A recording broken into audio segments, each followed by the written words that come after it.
எல்லாருக்கும் நமஸ்காரம். போன எபிசோட் ராமாயணத்துல எவ்வளவு அழகா சுந்தர காண்டம் பத்தி வால்மீகி சொல்லியிருக்கார் அப்படிங்கறத நான் உங்களுக்கு எல்லாம் சொன்னேன். சோ அதை கேட்டுவிட்டு சுந்தர காண்டம் கேட்கறதுக்கு ரொம்ப ஆவலாய் நீங்க எல்லாரும் வந்திருப்பீங்கிறத நான் நம்புறேன். சோ எதுல முடிச்சோம்? சம்பாத்தி லங்கால சீதா தேவி இருக்காங்கிறத சொன்னதுக்கு அப்புறம் இந்த வானர கூட்டங்களுக்கெல்லாம் ரொம்ப சந்தோஷம் ஆயிடுத்து. எல்லாரும் வாங்கோ, இனி ஒண்ணும் வெயிட் பண்ண வேண்டாம், லெட் அஸ் ஆல் கோ ஜாங் ஜூங் அப்படின்னு போய் நடந்து போய் நின்னு பார்த்தா அவ கண்ணு முன்னாடி நீன சமுத்திரம் இருக்குங்கிறத சொன்னேன் இல்லையா?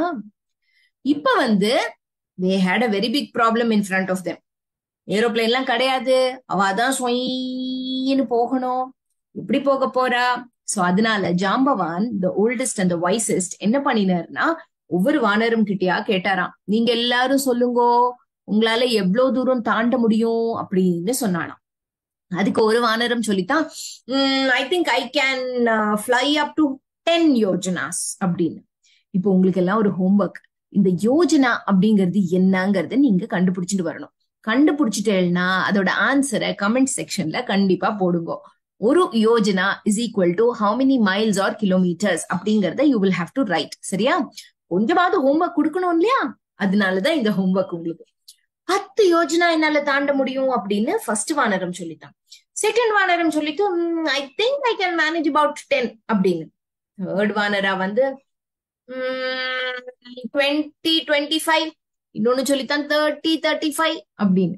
இப்போ ஜாம்பவான் பார்த்து சொன்னாராம், நான் கொஞ்சம் ஓல்ட் ஆயிட்டேன், இல்லட்டா முன்னாடி I can cross up to 90 yojanas. சின்னதா யங்கா இருந்த போது என்னால இது பண்ண முடிஞ்சது. பட் நான் இப்ப ரொம்ப ஓல்ட் ஆயிட்டதுனால என்னால அவ்வளவுதான் பண்ண முடியும். So I need more of you to come out and tell me how much you can cross அப்படின்னு.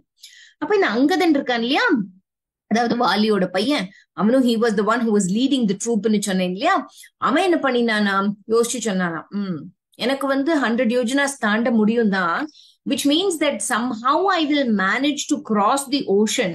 ஆனா என்னோட எனர்ஜி எல்லாம் ஒரு லீப் பண்ணி அங்க தாண்டறதுக்கே சரியா இருக்குமே. அங்க நான் போய் லங்கா தேவிய கண்டுபிடிச்சிட்டு எல்லாம் பண்ணினாலும் என்னால திரும்பி பறந்து வர முடியுமாங்கிறது எனக்கு தெரியல. சோ நான் போறது அவ்வளவு அட்வைசபிள் இல்லைன்னு நினைக்கிறேன்னு சொன்னார். இது கேட்ட உடனே எல்லாருக்கும் ரொம்ப கவலையா போயிடுது. என்னடா இது, யாருமே இல்லையா? ஜாம்பவான் தான் உள்ளத்திலேயே ஸ்ட்ராங்குன்னு நினைச்சோம், அவர் முடியாதுன்னு விட்டார். அங்கதுதான் உள்ளத்திலேயே யங்கஸ்ட், அவன் நன்னா போவான்னு பார்த்தா அவனும் ஒரு லீப் தான் போக முடியும், திரும்ப வர முடியாதுன்றா. ரிட்டர்ன் வராம எப்படி how will they pass the message to Rama இல்லையா? சோ இப்படியாக இருக்கும்போது அங்க ஓரமா அப்படின்னு ஒரு இடத்துல உட்காச்சிட்டு இருந்தது யாரு? ஆஞ்சநேயா, ஹனுமான். அவர் அப்படி உட்கார்ந்து இருக்கிறத பார்த்துட்டு ஜாம்பவான் நேரா அவர்கிட்ட போனாராம். ஆமா ஆஞ்சநேயா, நீ எவ்வளவு தாண்டலான்னு உனக்கு தோன்றது அப்படின்னு கேட்டாரா. ஹனுமான் சொன்னாலும், ஐயோ எனக்கெல்லாம் அதெல்லாம் உண்மையே பண்ண முடியாதுப்பா, நீங்கெல்லாம் சூப்பர் டூப்பர், உங்களுக்கு 10 20 30 40 50 60 70 90 100 1000 என்னெல்லாமோ சொல்றேன். எனக்கெல்லாம் அதெல்லாம் பண்ண முடியும்னு எனக்கு தோணல. நான் பாட்டுக்கு இங்க இருந்து உங்களுக்கு என்ன ஹெல்ப் பண்ண முடியுமோ பண்ணிக்கிறேன் அப்படின்னாராம். உடனே ஜாம்பவான் சொன்னாரா, நீ யாருன்னு நினைக்கிற?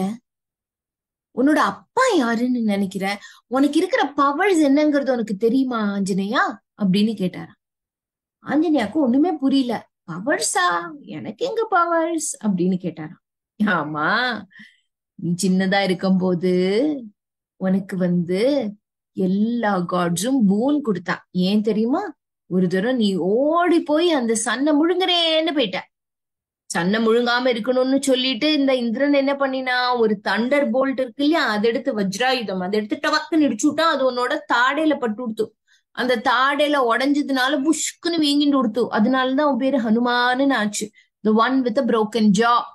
இத பார்த்துட்டு உங்க அப்பா வாயு, ஆமாண்டாப்பா நீ வாயு புத்திரனாக்கும், அவருக்கு ரொம்ப கோபம் கொடுத்து அப்பன ஏர் ஸ்டாப் பண்ணிட்டார்.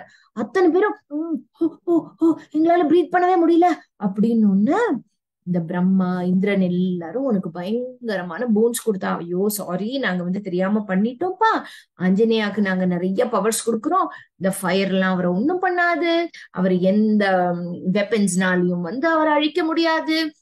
அதுக்கப்புறம் அவருக்கு எப்ப சாகணும் தோன்றதோ அப்ப செத்துக்கலாம். சோ ஆல்மோஸ்ட் லைக் சிரஞ்சீவி. அதனால நீ தயவு செஞ்சு திரும்ப கிவ் அஸ் ஏர் டு பிரீத்னு கேட்டோம்னா வாயு கூலாயி கொடுத்தாராம். ஆனா இந்த ஆஞ்சநேயர் என்ன திரும்ப பண்ணினார், இப்படி எல்லாம் பவர்ஸ் கிடைச்சோன்ன தட்டுப்புட்டு தாட்டுப்புட்டு குட்டி பாப்பாவா தானே இருந்தாரு. அப்போ எல்லா ரிஷிஸ் ஓட ஆசிரமத்திலயும் போயிட்டு பயங்கரமா ரகலை பண்ண ஆரம்பிச்சுட்டாராம். இந்த ரிஷிஸ் எல்லாம் ரொம்ப கோவமா போயிட்டு, உனக்கு நிறைய பவர்ஸ் இருக்குன்னு உனக்கு திமிரா போயிடுது இல்லையா? உனக்கு இந்த பவர்ஸ் இருக்குங்கிறது உனக்கு மறந்து போயிடும் போ. யாராவது உனக்கு ஞாபகப்படுத்தினாதான் உனக்கு ஞாபகம் வரும். ஆமா அப்படின்னு சொல்லிட்டாராம். அன்னில இருந்து ஆஞ்சநேயாக்கு அவருக்கு இந்த பவர்ஸ் எல்லாம் இருக்குங்கிறது சுத்தமா ஞாபகமே இல்லையா. அதனாலதான் இப்போ யாருனால இப்படி ஃபாஸ்டா தாவ முடியும்னு கேட்டப்ப அவர் பாட்டுக்கு ஒரு ஓரத்துல உட்காந்து என்னால எல்லாம் ஒண்ணு பண்ண முடியாது அப்படின்னு சொன்னாராம். ஆனா ஜாம்பவான் வந்து ஆஞ்சநேயவை பார்த்துட்டு இதெல்லாம் சொல்ல சொல்ல சொல்ல அவருக்குள்ள ஓஹோஹோஹோ I can do so many things அப்படின்னு ஞாபகம் வந்துதான். அவர் என்ன பண்ணினார் தெரியுமோ? அவர் சொல்ல சொல்ல அப்படியே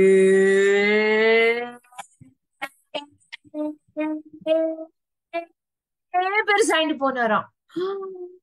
எல்லாரும் அம்மாடியோ ஆஞ்சநேயன் இவ்வளோ பெருசாரார் அப்படின்னு ஜாம்பவான் சொன்னாரா. நான் தான் சொன்னேனே அவருக்கு பயங்கர பவர்ஸ் இருக்குன்னு.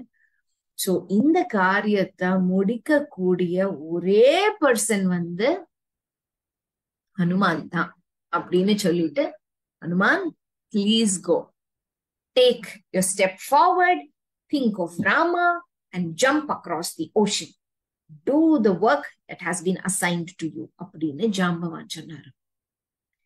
இது கேட்ட உடனே ஹனுமானுக்கு வந்து தனி பலம் வந்த மாதிரி இருந்துதான். கரடி முகவேந்தன் சொல் கேட்ட அனுமன் கருத்தை மாற்றிக்கொண்டான். கைகளை குவித்து ராமனை நினைத்து விஸ்வரூபம் கொண்டான். விஸ்வரூபம் கொண்டான்.